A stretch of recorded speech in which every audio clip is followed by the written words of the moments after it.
So up until now, we've been talking about construction, warranty repairs, independent inspectors, trying to figure out what's wrong with the house. And then all of a sudden, dun, dun, dun, dun, dun, dun, it turns into something that honestly feels like it's out of a movie. According to the lawsuit, the Whites began believing they were being watched. So walk us through what happened. Dude. Well, hello, and welcome back to another episode of Chicks in Construction. I am your host, Mikki Paradis, and this is my amazing co-host. Hi, I'm Jessica Abreu. This is the podcast where we tell you construction horror stories, things that happen to other people. Maybe it's your story that we're reading out loud.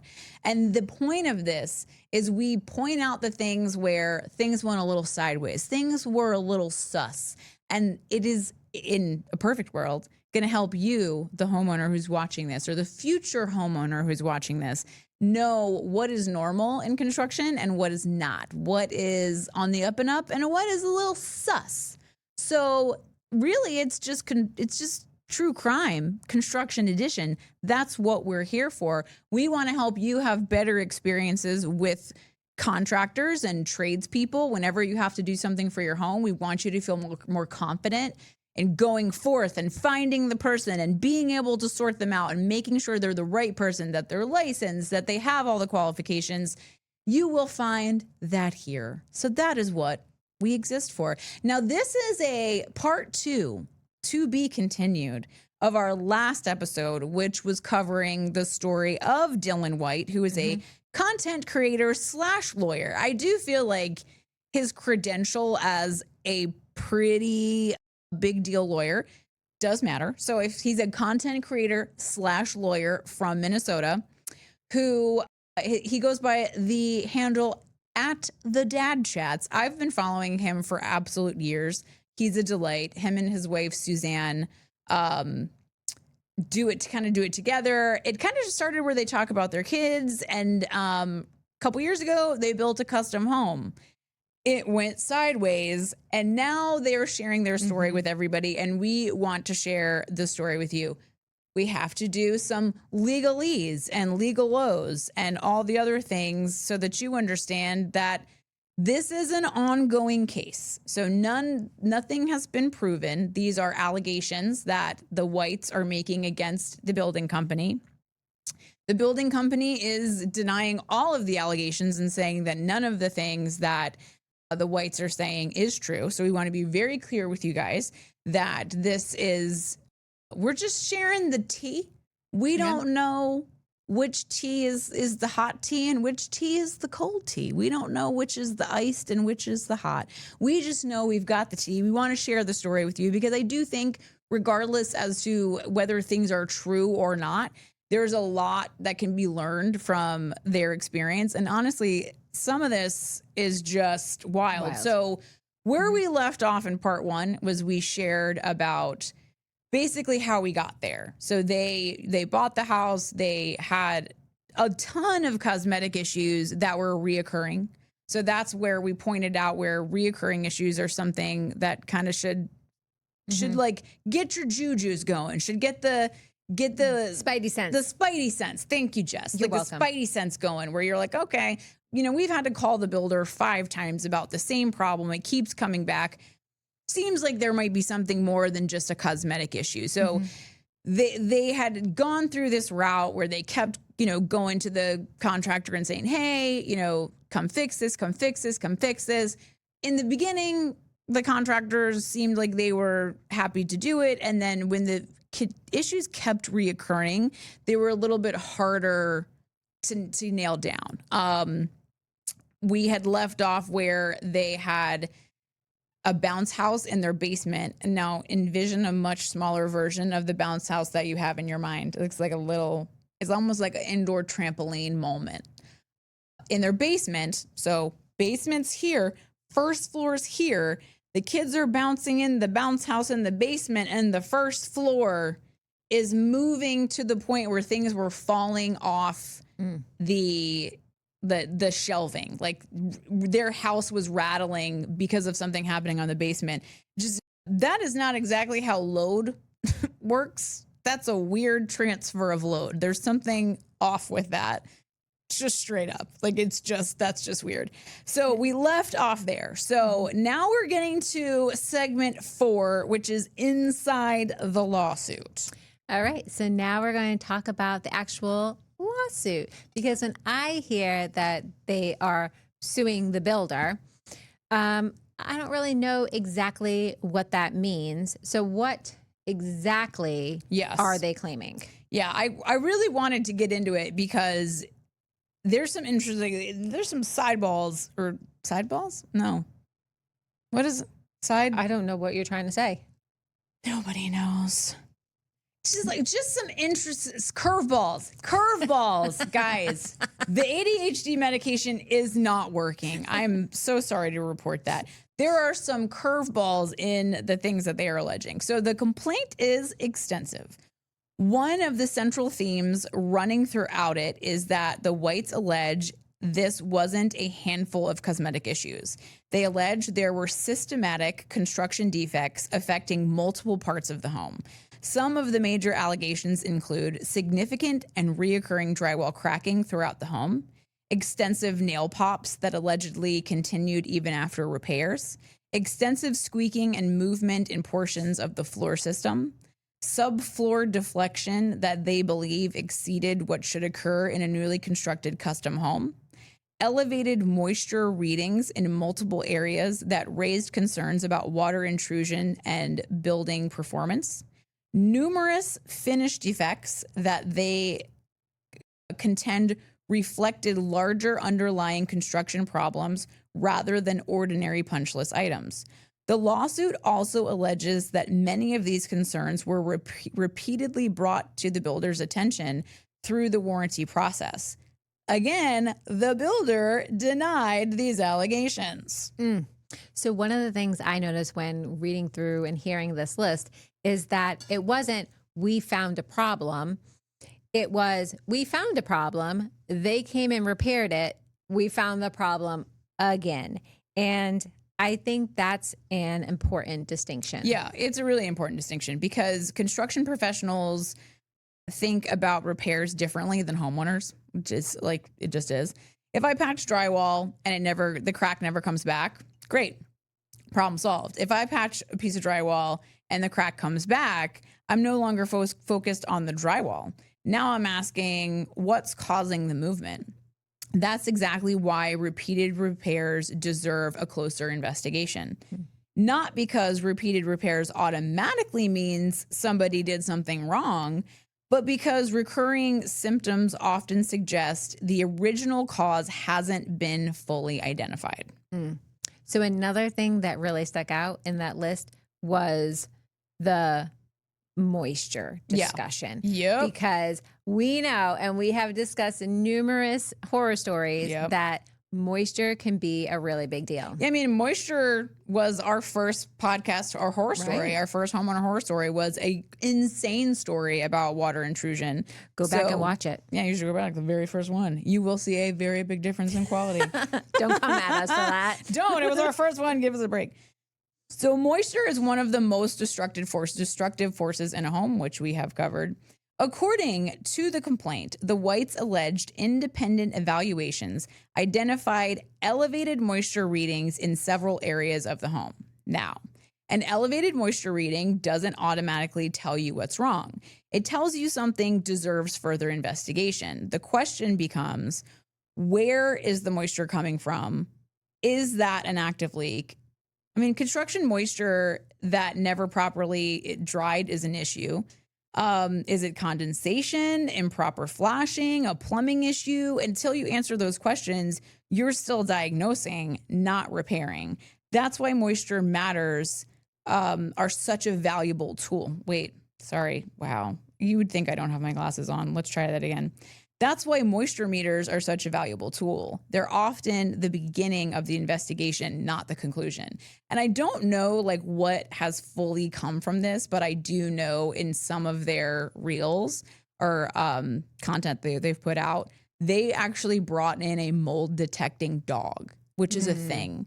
So mold is so widespread and there's so many different types of mold. that they now train dogs to smell for mold, like they do like drug dogs and cancer sniffing dogs and things like that. So I don't know what came of it, but I know that they went so far as to bring into a new construction home a mold smelling dog. Now, again, we don't know what but it's a big thing. So that brings us to our homeowner teaching moment number 2. Numero dos. All right. So if someone says that they repaired something in your home, they say they fixed it, I want you to ask them one more question. How do you know? So did they test it? Did they verify the source? Did they eliminate the cause? Yeah. Or did they only repair the damage? Because those are 2 completely different things. And that, like, I see, so much of this story reminds me of the house in Atlanta that I went to Atlanta to investigate because they bought an existing home and were having so many water intrusion issues. Like literally every time it rained, they would have water coming out of the light fixture in one of their bedrooms. It was ridiculous. And so like they started out where they would just have somebody come and repair the drywall. And then, you know, when they kind of reached out to me, they were like, we've had this drywall fixed 5 times. And I was like, dude, you could have it fixed 500 times. Like, that's not going to stop the water from getting in. Right. And the problem that I see in this situation is some people that would come and repair your drywall would tell you, listen, I could fix this drywall, but you have a water problem. I'm not going to fix it until you fix the water problem. But some people will just come and fix your drywall and be excited about the fact that you're going to call them again and you're going to call them again and you're going to call them again because they're going to keep getting to make money off of you. So anytime you have something repaired, you want to know the cause. Don't just say, hey, can you come fix my drywall? I need to know what caused the leak. We had a leak in the townhouse, which is brand new.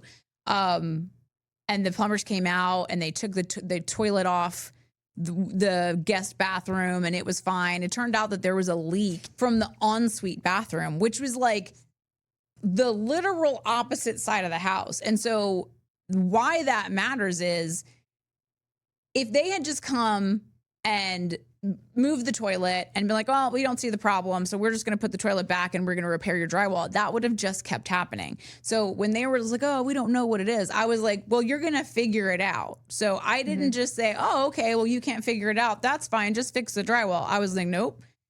That water's coming from somewhere. Figure it out. You need to go find it. Because we have those things in our water tanks that turn the water blue to help keep the toilets clean. And so it was blue water. So it was literal wastewater. And I was like, absolutely not. We're not pulling one toilet and going, well, we can't figure out what it is. I was like, you are not going to be done here until you find the leak. So, but so many times they just come in, they fix whatever you're cosmetically seeing, and it's not at all addressing. So anytime you're having work done at your house, you absolutely want to know what caused it, how did you fix it, like get the technical terms so that you can look it up later. And one of the things that I'm seeing, especially in this whole lawsuit thing, is the level of documentation that Dylan and his wife did is really what, like, you can see the lawyer in him. Like he had emails, he had like documents out the yin yang. And that's a really important thing too. When you're having repairs and warranty work done on your house, have your own documentation. Don't just rely on the builder's documentation of it. So that's like a little side note. So we're going to go into segment 5. All right. So when the whites stopped looking for repairs and started looking for answers. Okay. So this is the part of the story that really stood out to me. And from everything that we researched, it doesn't sound like Dylan and Suzanne immediately jumped to hiring lawyers. Even though Dylan is a lawyer. Even though he, but he's not this kind of lawyer. No, he's not. You know, you wouldn't have a real estate lawyer doing your murder charges. Facts. They all specialize in something different. It sounded like they spent months trying to figure out what was actually wrong with their house. That's exactly. And they really did. Like, they didn't just like jump to this builder has built a defective house. It was, hey, okay, what's going on? They kept going back to the builder. And honestly, I think this is one of the biggest lessons homeowners can take away from this entire story is that according to the lawsuit and public reporting, the Whites didn't immediately assume that they knew what the problem was. They started looking for answers. And as their concerns grew, they kept looking more and more. There was this one point I think like this is where Dylan realized, okay, I can't rely on the home builder anymore. We're going to have to bring in independent experts. He said that, especially with like the water intrusion, he called the builder. The builder said he was going to send an inspector out. And so they like make time in their schedule for this inspector to come out. The guy comes out, he takes like 2 pictures and he's like, all right, that's all I need. And Dylan was like, what? Like, you're supposed to be inspecting the water intrusion issue. You took 2 pictures. Like, what do you mean that's all you need? And he was like, I'm not inspecting the water. I work for the builder. So the builder didn't even like hire a professional or bring out the subcontractor or whatever. And he didn't even tell the guy enough information to know to lie. Right. Like, he didn't even go that far to be like, whatever he says, just go along with it. Like, he was like, no, he was basically like the intern. And he just came and he was like, took some pictures, like, hey, placate this homeowner and make him feel like we're doing what we said we were going to do. And I think that was where it kind of shifted. So he began bringing in independent professionals to evaluate specific issues instead of relying solely on warranty repairs. And that was a really smart decision because when you're trying to determine whether you're dealing with a cosmetic issue or not, or a larger construction problem, you need independent information, not assumptions. And one thing I found really interesting is that they didn't just hire one person to go through everything.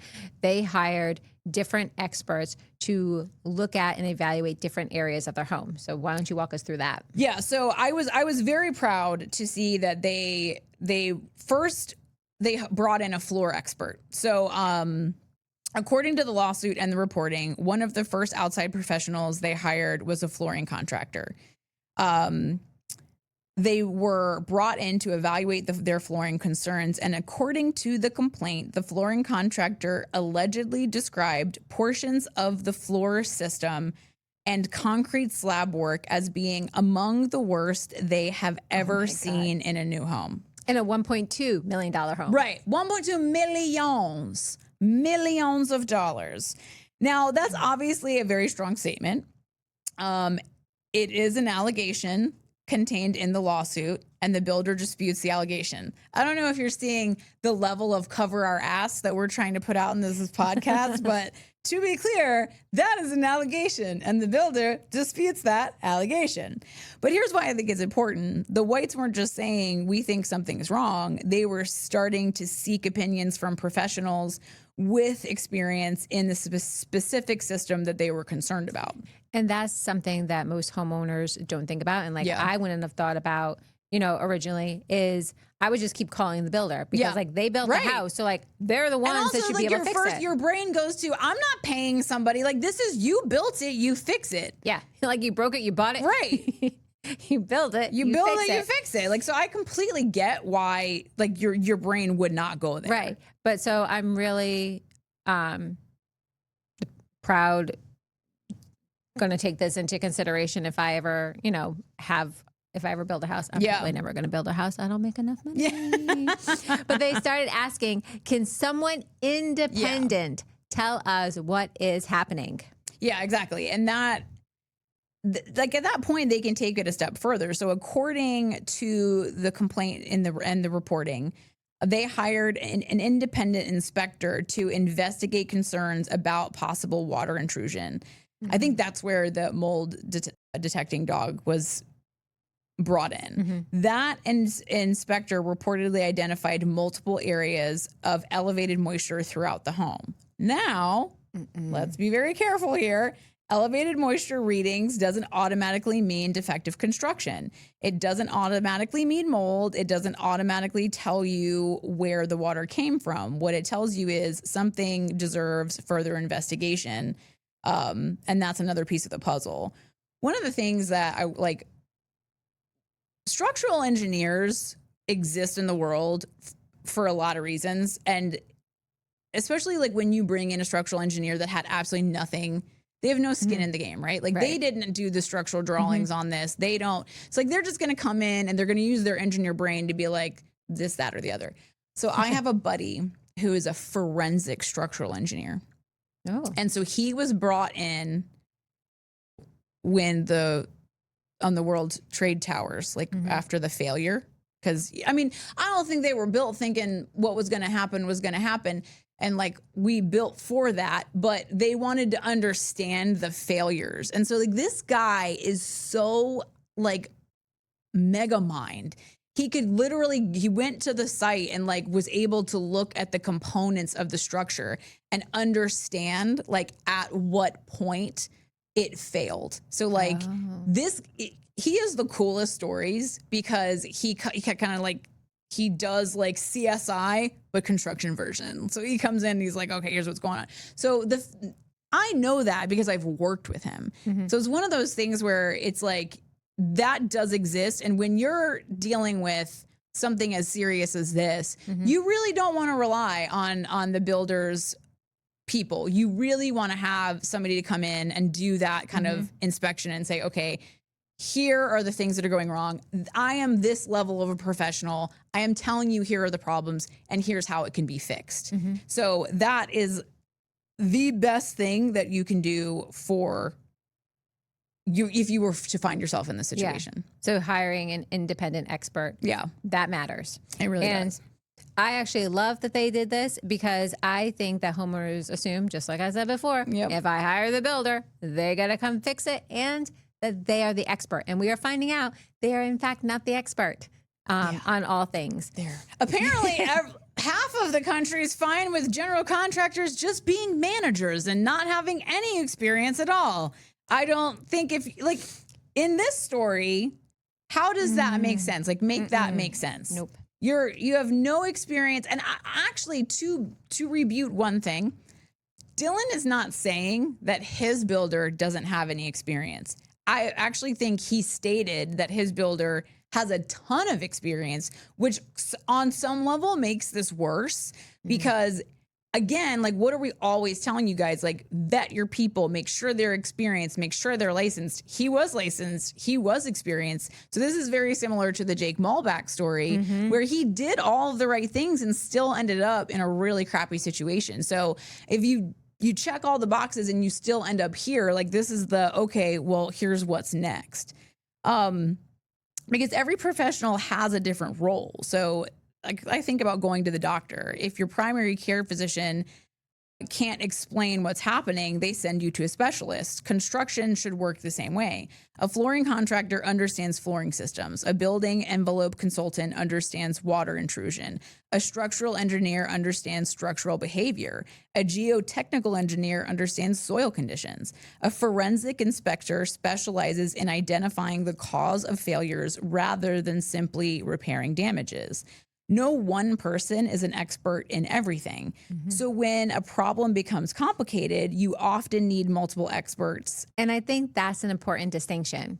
Hiring an independent expert doesn't automatically mean that you are preparing for a lawsuit. Right. What it means is that you are simply trying to understand what is happening in your house. Yeah. And I think 100%, if you find yourself in a situation like this, you absolutely need to hire somebody that's just not connected to any of it. My friend in Atlanta, like that's what they were just so tired of all the back and forth that they just said, listen, I'm going to pay you. Please just come tell me what's wrong with my house. From somebody who doesn't have any skin in the game. Like I didn't build the house. I didn't sell the house. I didn't own the house. So it's like, let's just see what the major issues are. And in that case, there were very, very serious issues. So good information benefits everyone. If the builder is right, independent testing will confirm that. If the homeowner's concerns are valid, independent testing may identify issues that need additional attention. Either way, you're making decisions based on evidence, not emotion. And I think one of the things that I think about is if I'm building a house and I'm standing on integrity.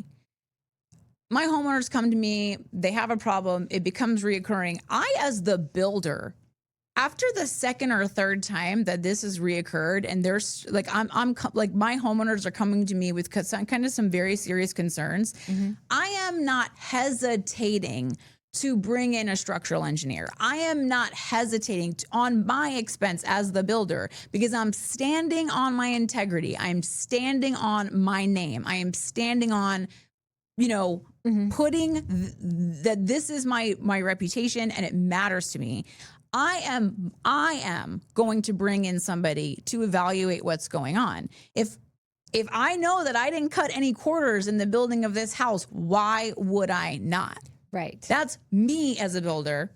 I'm not saying anything about them as a builder, but I'm saying me as a builder, if I were to find myself into that situation and I knew I had not cut corners, something is obviously wrong here. I'm going to bring somebody in to find out what is wrong so that we can fix it and it doesn't become the homeowner's responsibility. Right. But that's just me. So red flag number 3 is don't diagnose your own house. I think, as we have discussed, one of the biggest mistakes homeowners make is trying to become experts overnight. They watch 3 YouTube videos, read a Facebook group, maybe they watch a podcast or 2 of ours, and suddenly they're convinced that they know exactly what's wrong. Don't do that. Your job isn't to diagnose your house. Your job is to recognize when something doesn't seem right. Then bring in qualified people who can help you determine the cause. That's exactly what appears to have happened here. The Whites went from documenting cosmetic concerns to hiring independent professionals as they tried to determine whether there was a larger underlying problem. Yep. So that's homeowner teaching moment number 3. Okay. If you think that there is a significant problem in your home, don't hire one person and stop there. You need to hire the right person. So if you think that there's something structural, you call a structural engineer. If there's water intrusion, call a building envelope or moisture expert. If it's flooring, call someone who specializes in flooring systems. The right expert can save you thousands of dollars by identifying the actual cause instead of simply trying to treat the system. And it might feel like this is so expensive, but again, like without knowing, it's like having a surgery for something that might be wrong. So it's like not doing the diagnostic work to find out what's going on. Just like, oh, let's just cut you open to see what's in there. You can end up spending a lot more money fixing what people think is the problem than just hiring the expert from the gate and then being like, all right, here's the problem. Here's how you fix it. It seems like, because I think like the average structural engineer, depending on what you need from them, can be like $500 to like $1,500 to like come out and look at something and come up with like a plan on how to fix it. And that's not short money.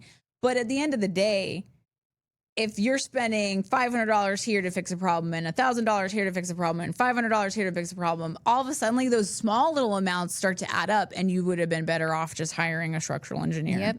And so one thing that really surprised me while researching all of this is that even after hiring the outside experts, the Whites still didn't have all of the answers. They were still trying to figure out why all of these different issues were happening. Yeah, exactly. And that's something homeowners should understand. Finding the cause of construction defects isn't always immediate, which is very not satisfying. Like, you want to know. But sometimes it's like putting together a puzzle. Every inspection, every moisture reading, every repair, every expert opinion adds another piece until the bigger picture starts to kind of come into focus. So now the story takes an unexpected turn. Yeah, it does. That I did not see coming. So up until now, we've been talking about construction, warranty repairs, independent inspectors, trying to figure out what's wrong with the house. And then all of a sudden, dun, dun, dun, dun, dun, dun, it turns into something that honestly feels like it's out of a movie. According to the lawsuit, the Whites began believing they were being watched. So walk us through what happened. Dude, like, listening to Dylan talk about this, like, because he's like a funny guy. And so like when he's, again, I've told you guys, like, he's a great storyteller. And so like when he's telling stories, he's really animated and just like very jovial. And so he starts talking about this part of it, and like the serious lawyer face comes out, and like the lawyer tone comes out, and like he's not telling a story here. He's like, It gives me all like all a the little creepy bit. goosebumps Yeah. have come back every single time I read or hear about this. Yeah. And so this is probably one of the most unusual parts of the entire case. And again, everything we're about to discuss comes from allegations contained in the lawsuit and publicly reported information. So do not come for us. Because listen, we broke anyway, so you can't get blood out of a rock, as we've discussed. The builder denies any wrongdoing, but according to the complaint, the Whites alleged that after they began hiring independent experts and documenting issues with their home, they noticed individuals associated with the builder appearing whenever inspectors were at the property. One allegation that has received significant attention involves an independent inspector who was evaluating the home. According to the complaint, the Whites alleged someone associated with the builder was parked across the street, photographing or recording the inspector while the inspection was taking place. Now, at first you might think, okay, well, maybe it's just a coincidence. But according to the lawsuit, the Whites alleged it did not stop there. It honestly makes me so uncomfortable. I know. It's just like thinking about it, like As a happening girl myself. mom, like, yeah. oh. No. I mean, I'd be real quick to get my husband to go out there and talk to him, or I would just go, with a bat in hand. I'm just saying, we solve a lot of problems with guns around here. I don't own one. Probably for a good reason. Jess is not Southern enough to own a gun. No. She hasn't been here long enough. Nope, I'm still a northerner. Guns are bad. No, I don't really think that.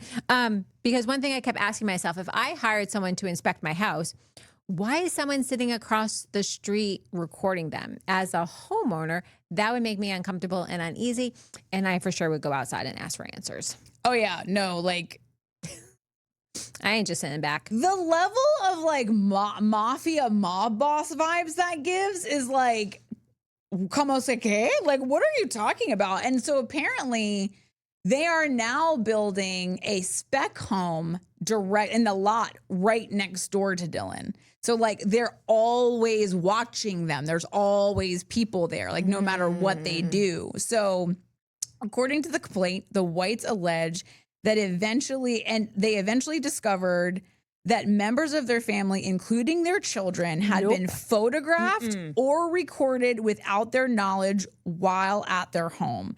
Those allegations became part of the lawsuit through the invasion of privacy claim.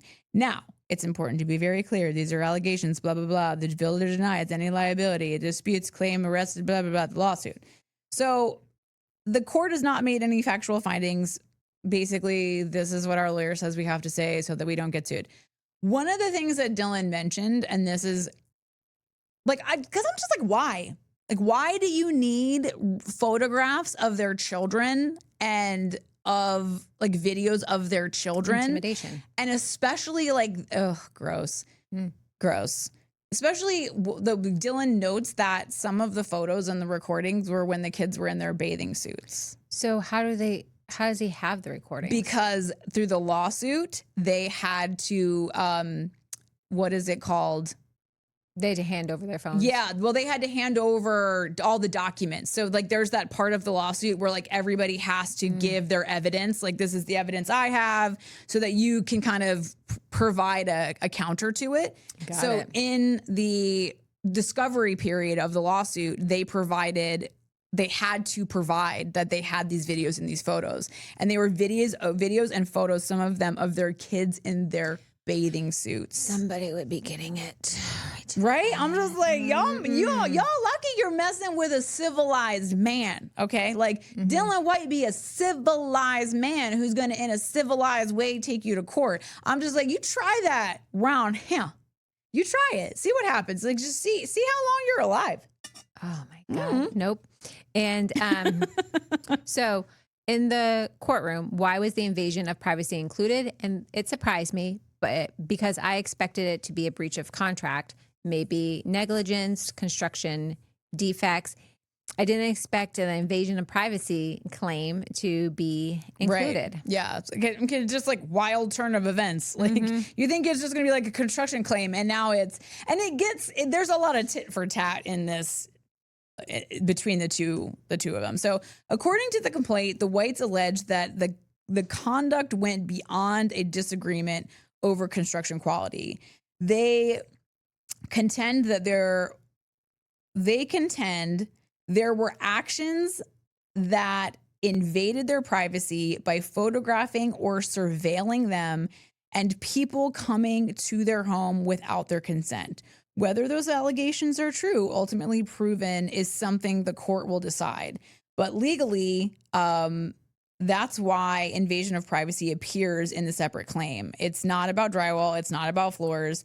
It's about alleged conduct that the homeowners believe crossed a completely different line.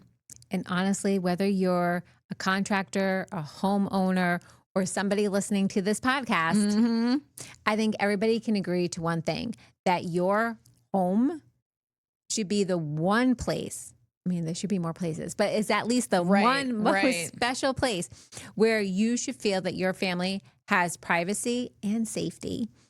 If I thought that someone was sitting outside my house recording my kids, I'd be a little shaken up, but also I own a bat. Right. She owns a bat. Watch out.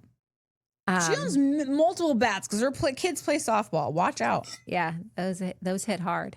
But regardless of what was happening with the construction dispute, like people should not be taking pictures. Like absolutely not. Like there's got to be a line somewhere in your moral code. Like where is that line? Like, but I think you're actually right, because like I could not figure out like what was the purpose of this, but you said it, and obviously this is alleged. We're speculating, but 100% intimidation, because this guy is a public figure, but he has been very intentional of not showing any photos of his kids.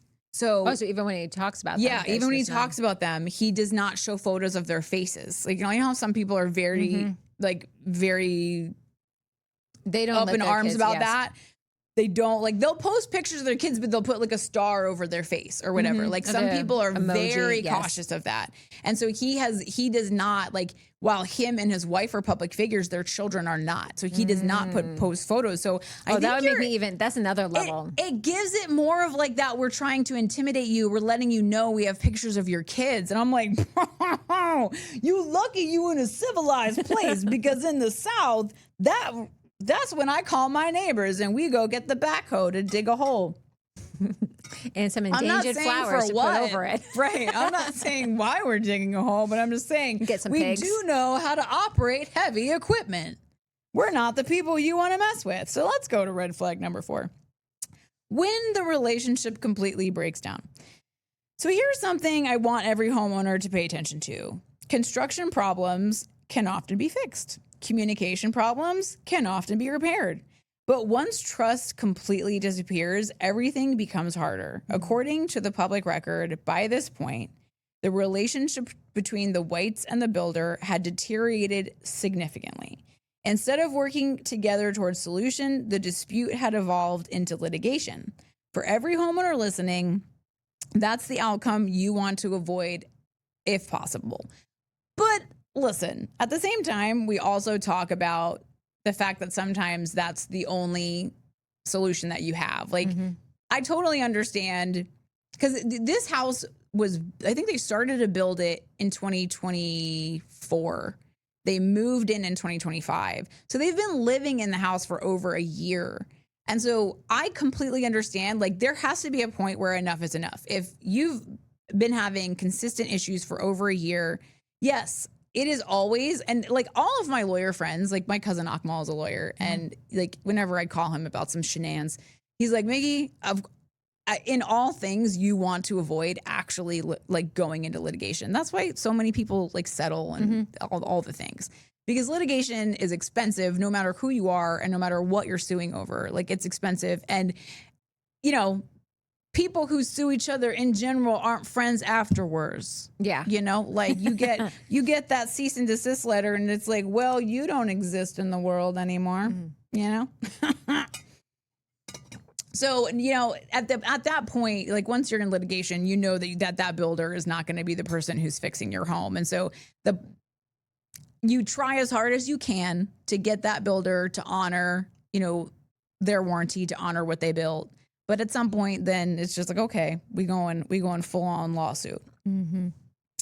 So if your relationship with your contractor begins breaking down, this is really important. And I think this is something that the Whites did very well. Start documenting every interaction. Keep communication in writing whenever it's practical. Stay respectful, stay factual, avoid assumptions. And if needed, bring in quality independent professionals early. The goal should always be to resolve the problem, not simply win the argument. And another thing too that I've just had to learn to do in construction, because a lot of things happen on the phone or a lot of things happen in person. So when you have an in-person or a phone conversation, if you didn't record the phone conversation, send a follow-up email just saying, hey, you know, just to cover what we talked about today. Yeah, like I try to keep it really light, like, because I don't want people to think I'm creating a, you know, file to like a cover my ass file. But like, listen, I'm always creating a cover my ass file. Yeah. But so I try to come at it like, hey, you know, today we talked about this, that, the other. Am I forgetting anything? I feel like there was something else we talked about. What am I missing? So that kind of gets them to engage with you a little bit, and it makes it seem less like, hey, I'm creating a record of our conversation, and more like, hey, did I miss anything? And then that gives you that piece of like information where you're like, all right, now I have it in writing what we talked about, and if they respond, then you have it where they agreed to it. Yeah, Brad does that all the time at work. Yeah, it's really sad that that's like the world we live in, but like you kind of have to do that. Yeah. Like people get Hector with that all the time. Like per my last email, yeah, because Hector does not email, nor does he text. Like you're getting zero. You're getting a goose egg from Hector in form of a written correspondence. It's not happening. He does not have the typing thumbs. No, he does not. Absolutely not. He has special trash thumbs. He does not have typing thumbs. And people get him all the time with that because they'll have a conversation, they'll agree to things, and then they'll go back on it, and he'll be like, but they told me they would do it. And I'm like, babe, people be liars. Liars be lying. All the time. All the daggone time.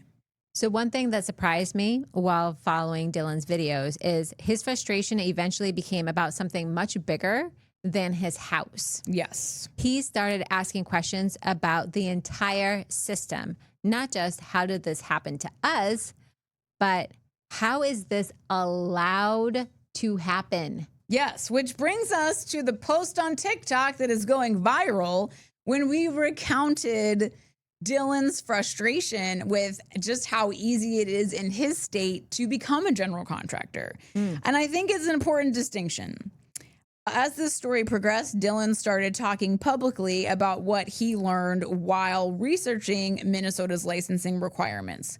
One of the things that really caught people's attention was his claim that becoming a licensed residential general contractor in Minnesota is surprisingly easy. In one of his videos, he says that in his view, all it took was about $50 to obtain the state license after meeting the required steps, and he questioned whether that process does enough to protect homeowners. So like his whole thing was, I think we've discussed it, it's an open book test. He was like, so let me get this right. I take this open book test, and if I pass it, I pay $50 to become a licensed general contractor, and I don't need any other experience. He noted that electricians, that plumbers, that all of these other people that are doing really important things that could be dangerous not only require you to pass a test, but they also require you to have a certain amount of hours, like as an apprentice or hours working in that field before you can just willy-nilly be an electrician. And he was like, I don't understand how all of these other trades require there to be a license, require there to be, more than just I took an open book test and passed it. but to be a general contractor, you don't. He also pointed out the other trades that don't require any kind of licensing. And I do think this is a fair point. It is kind of wild that framers don't require licensing. Because if you think about it, they're literally framing the entire structure of your home. Is it because they assume that the structural engineer and the general contractor are the ones who are making sure of that? Right. So in the somebody has comments, to. let me just tell you what the comments are going to say. That's what the building inspectors are for. And listen, in a perfect world, sure. But like, saying it's fine that this framing crew doesn't have any responsibility or requirement to know what they're doing, to know about load transfer, to know about like the building code, the requirement, because framing is very heavily covered in the building code. Like you have to frame things per code. And yes, an inspector's job is to catch that you framed something wrong. But it seems like, okay, so we're saying there's only one catch. There's only one person in this entire building of a home that people are going to live in that are required to catch mistakes, and it's the inspector. The general contractor doesn't have to know what they're doing. They don't have to have experience. The framer doesn't have to have a license, doesn't have to know what he's doing, doesn't have to have experience. The only person who's required to catch that is the building inspector. Ask Jake Molback how that went for him. Look that up, Pittsburgh, North Carolina. The inspectors passed his home despite the fact that it was wildly structurally unsound. They passed those inspections. So to all the people who are going to come in the comment section and be like, that's what inspectors are for, that is a single point of failure. You're putting this entire home in the hands of one person. That seems like a really bad move. There should be multiple points where if somebody fails here, somebody falls back and they're going to inspect it. They're going to catch it. They're required. There should be requirements for more than one person in this situation to know what they're doing. It just seems ridiculous to me. And, you know, the level of comments that we're going to get are going to be spicy, but I don't care. So, like, Dylan is expressing his opinion and his frustration about everything that he's been through. And I do think he has gotten some pretty spicy comments too, because I think, as I've said, I watched one of his, like, because after he got off his soapbox about the general contractor, how easy it was to become one of those, he talked about being a home inspector. And in the beginning of that video, I thought he was talking about like building inspectors.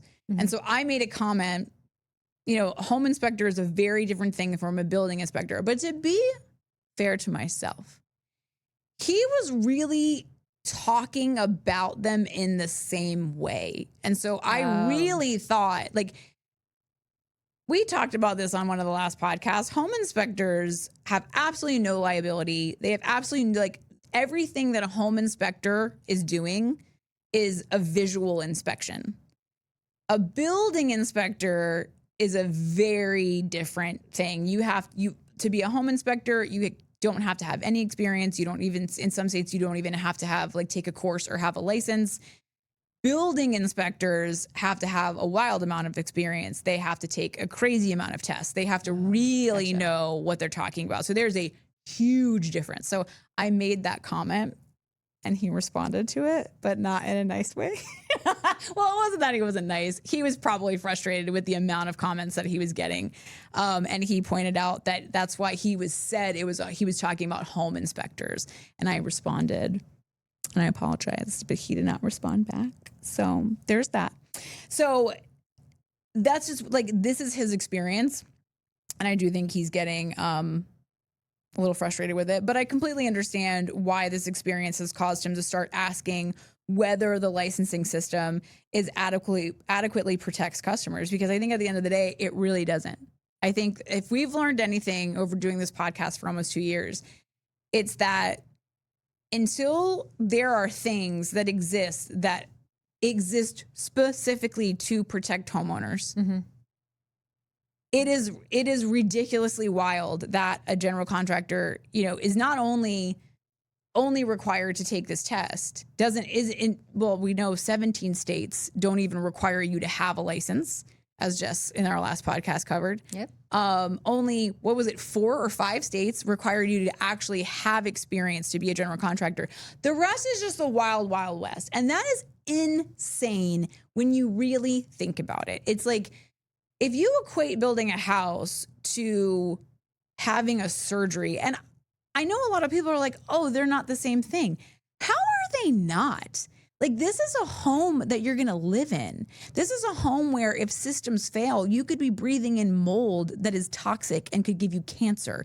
This is a home that if something fails, your house could set on fire while you're sleeping. This is a home where if something fails, it could literally collapse if the wind blows the right way. How is that not just as serious as a doctor performing surgery? Why is it okay for us to expect doctors and lawyers and people doing very serious things to have licensing and experience, but we don't expect the same for the people building our homes?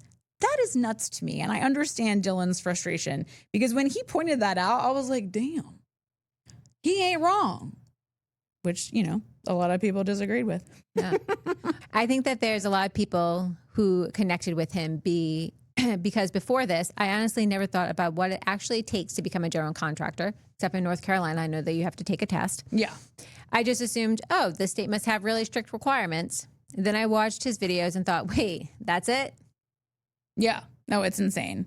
So we're going to kind of wrap it up here. There's a lot more that goes to this guy's story. There's a lot more that is going to happen, because obviously it's ongoing litigation. But the thing that we want you guys to know and to be the most clear about is that, you know, when you are having consistent issues with a new home that you've purchased, or even with a new renovation, when you're having the same problems, when multiple systems are failing and your builder's not taking that seriously, when they just come out and they're repairing things, they're not finding diagnosing, when they're not taking it as serious as you feel like they should be taking it, you need to just trust your gut. You need to listen to the fact that, like, okay, something feels really wrong with this, and we need to bring in somebody outside of this circle to figure it out. And it's not like, oh, I'm building my case because I'm going to sue this builder. It's, I want to know what's going on in my house. And a lot of times that just needs to be somebody, a third party that's just not involved, that doesn't have any skin in the game.